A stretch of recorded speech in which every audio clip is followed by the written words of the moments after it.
My name is Dan Patrick. I'm the Lieutenant Governor of Texas and acting governor for most of the last week and the coming week as we deal with Hurricane Beryl. The governor is on a pre-planned trip, economic trip for Texas, and we are in touch, and we have been in touch.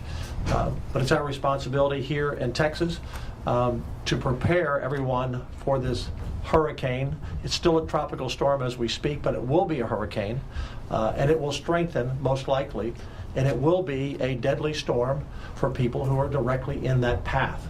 And that's what we want to talk about today. Coastal, inland, and the Houston area are the three areas that I see that I want to be sure everyone is alert. Yesterday I declared an additional 81 counties in the disaster area, so we are now at 120 counties in the disaster area. You may ask why. One of the reasons as this storm moves, and the good news is that it looks like it will move quickly through the state. If you'll remember Harvey many years ago, that storm hung around for days at a time because it slowed down, dumping rain on rain and rain. This will be a heavy rain event, but the storm will move quickly, at least as the forecast is right now, and that is subject to change. But it will go up through the state. So areas like College Station could see significant rain and flooding. So could Tyler, Texarkana, and other communities. Once again, that's on this track. If this track moves, which it often does in the last 12 hours to 15 hours of a hurricane coming ashore, then all communities inland should be prepared for heavy rain and potential flooding, and that's why you need to listen to your local officials as well in your local forecast for where you live. On the coast, we have thousands upon thousands upon thousands of people who are spending their summer vacation there, holiday weekend on top of that, and there is a concern that because they're not in their daily routine of watching the news or checking their internet or checking their emails, that they may not be aware of this storm. One of the things that kind of trigger our concern a little bit, we've looked at all of the roads leaving the coast and the maps are still green. So we don't see many people leaving, and what you will hear from our chief of our emergency management team, Nim Kidd, in a few moments, is that you don't want to be on the road tomorrow. Tomorrow will be a bad day for weather. This storm is predicted right now by the National Hurricane Center to land somewhere between Corpus Christi and Galveston Island. So if you're at Galveston, you may say, well, it's down in Corpus. If you're at Corpus, you're saying, gee, it's coming right here. This can change, and very often will change, as we've seen from past storms. The National Hurricane Center actually says their average change of where they predict a storm to fall and where it falls can be 50 to 60 miles in the last 12 to 15 hours. So we could see movement on the storm. But right now, if you're between Corpus and Galveston, be prepared. Be prepared as we are trying to prepare here. Look, our number one mission in the state, and Nim Kidd's number one mission, and your local mayors and your local county judges and officials, is to save your life. That's number one. Property can be rebuilt, but lives cannot be. This storm has already left 9 deaths in its path through the Caribbean. We don't want number 10 to be in Texas. And so what can you do to help us help you?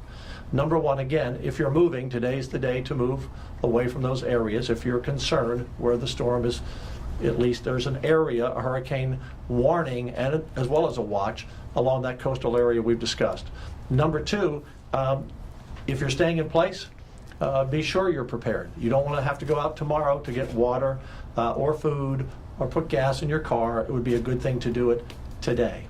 A third, if you do venture out, which we strongly advise against, as we always do not drive through flooded roadways. There will be some serious flooding. Now, this is a narrow storm. It's not a big, broad storm, but where it's going to hit, and if it is a Hurricane 2, it's predicted to be a Hurricane 1, but it could grow to a 2. That gets your wind level up pretty high, plus the gust.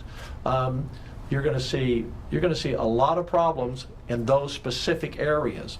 But rain is going to be everywhere, and flooding can be everywhere, and a storm surge from Corpus to Galveston Island. So a lot to watch for.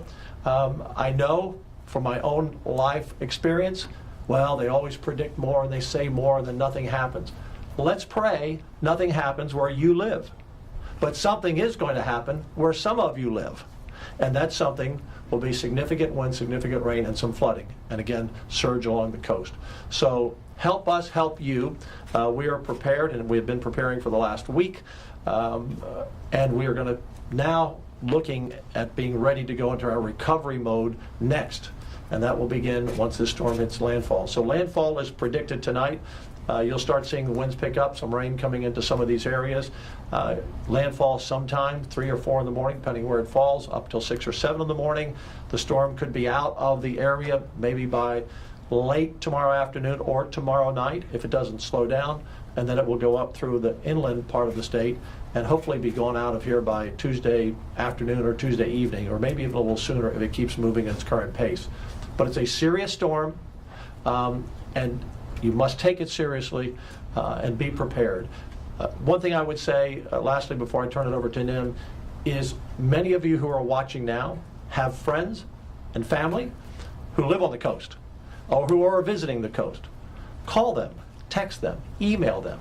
Look, the media is very important to get the word out. We count on that.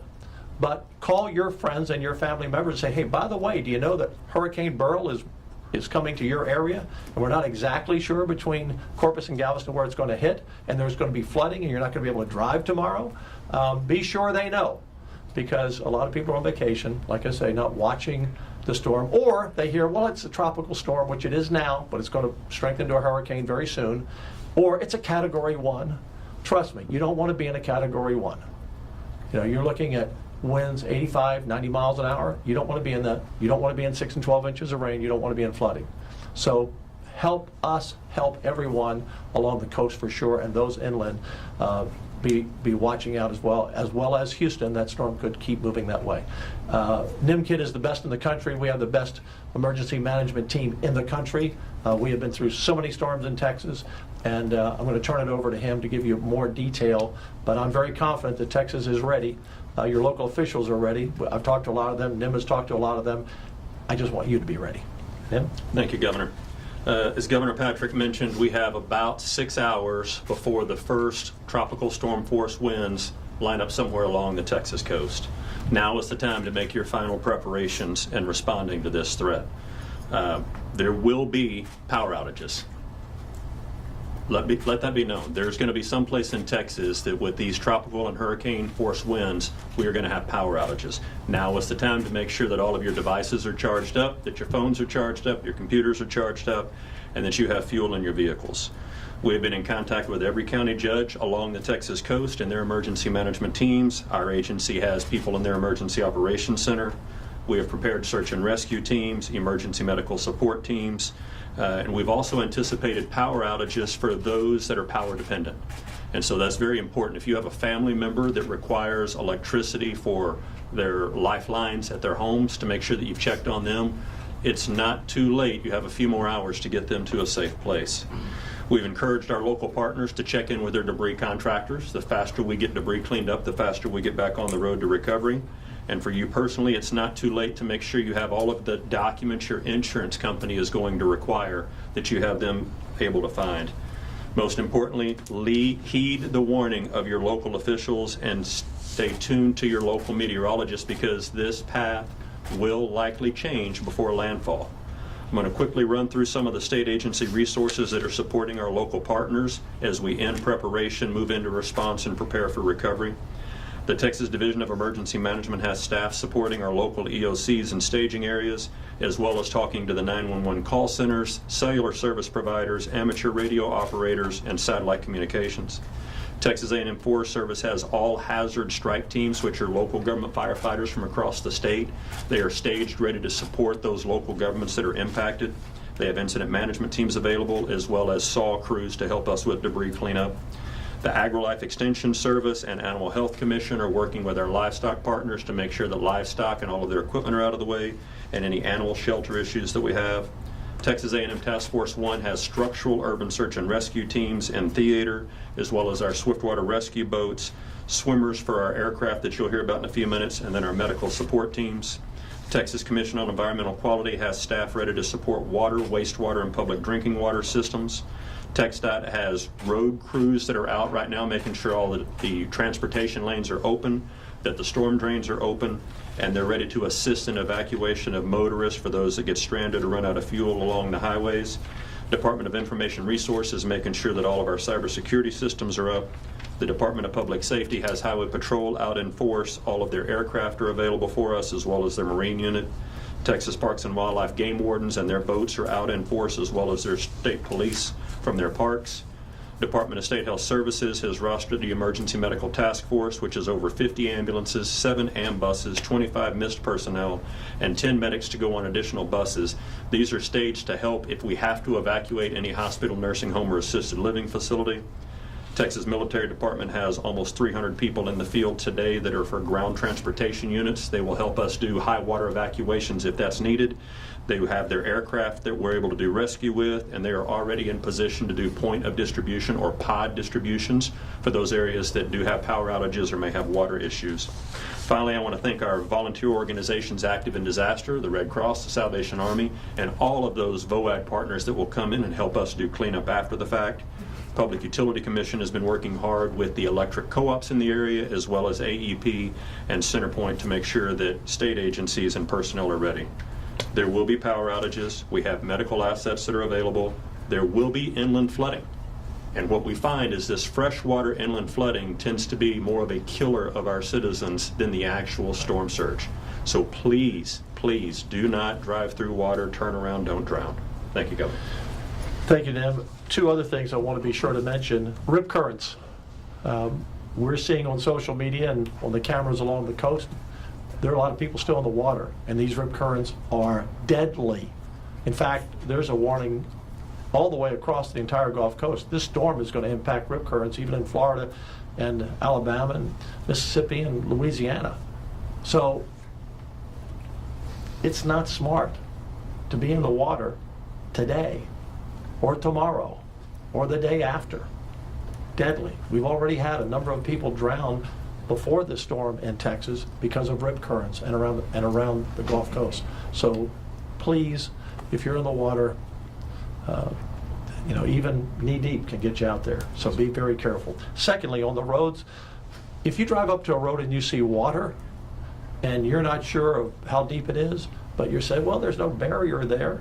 Well, the barriers may have been blown away, or TxDOT couldn't get there because of the storm to put the barriers there. So just don't drive across a road where you don't know the bottom, because your car will just, in a few feet of water, you'll be drifting down the river. So please be careful. Those are, as Nim said, the flooding after the fact.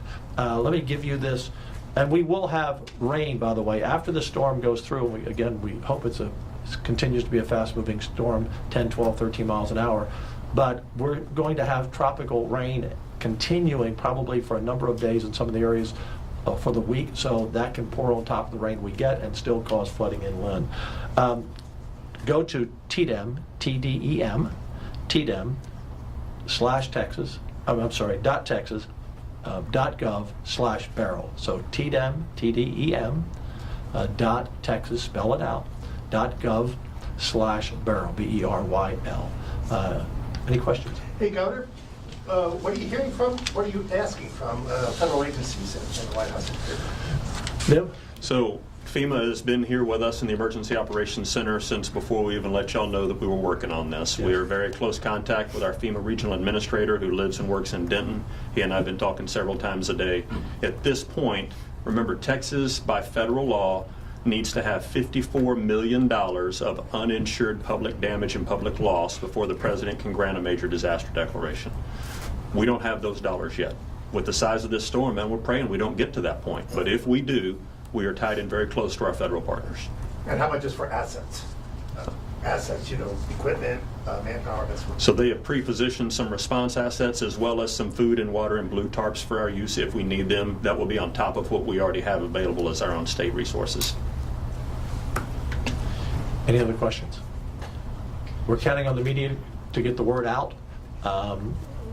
We are on watch and have been on watch.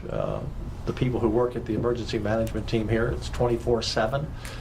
So we will be with you through the storm. Watch for our updates at tdem.texas.gov/Beryl. And late hand, go ahead, yes, sir. Yeah, I guess my question would be, is there anything that y'all are, you know, y'all have a lot of experience with storms, right? You know, in the Gulf. Yeah. Is there anything about this storm, though, that y'all are keeping an eye on, or that might be of particular concern? Anything that- You know, I reached out to Nim about 4 in the morning several days ago, and I sent him a text and I said, the thing that concerns me about this storm is what happened back in 2008 when the storm was predicted to go up through Victoria and Sugar Land, and we had a team call. I was in the Senate then with the then governor and lieutenant governor, and we were assured that's where it was going.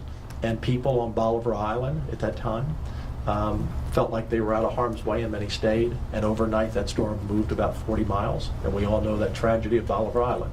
And many of those people drowned, and some were washed out to sea. So that was the first thing that really came to my mind, because we often see the hurricanes kind of come up, you know, through the Caribbean like a straight shot. But these storms that come up through the Eastern Caribbean and then come over the Yucatan Peninsula and kind of come in the back door, a lot of people aren't watching it as much, and they don't take them as seriously. So we're not suggesting that this is going to be an Ike or a Harvey that stayed over land a lot. But these storms, and Cat 1s are serious storms. If you're in the way of Cat 1, that's bad news. And again, many people watching right now will not be affected or lightly affected in the coast and inland. But I assure you, some watching are going to have significant wind, 85 to 100 miles an hour or more, and higher gust. And that's property damage, that's trees down, that's flooding, that's lots of rain. And so that's going to come. So we just want to be sure that every Texan is safe, and that's our number one job, save lives. And Governor, if I may, most Texans have seen a 4-day holiday weekend, not Yeah. the folks in the room behind me. And I think that's one of my concerns, is the timing of this. With everybody being on vacation, kids are out of school right now, it's a great time. But I need to make sure that I get your help in getting the message out to those that are still in harm's way that may not realize it yet. You know, we're at a place right now that we have no deaths in Texas related to this storm. I'd sure like to keep it that way. One way is that we get this turnaround, don't drown message out. Yes. Another way is, if you lose power, carbon monoxide poisoning and carbon monoxide killings are very dangerous. It's a colorless, odorless gas, and too many people will start a generator inside their garage or inside their house to power their appliances. So anything that you can do to help us get that message out, those are preventable deaths. We'd appreciate your support. Thank you, and we will keep you updated. Thank you all very much. Thanks, everyone.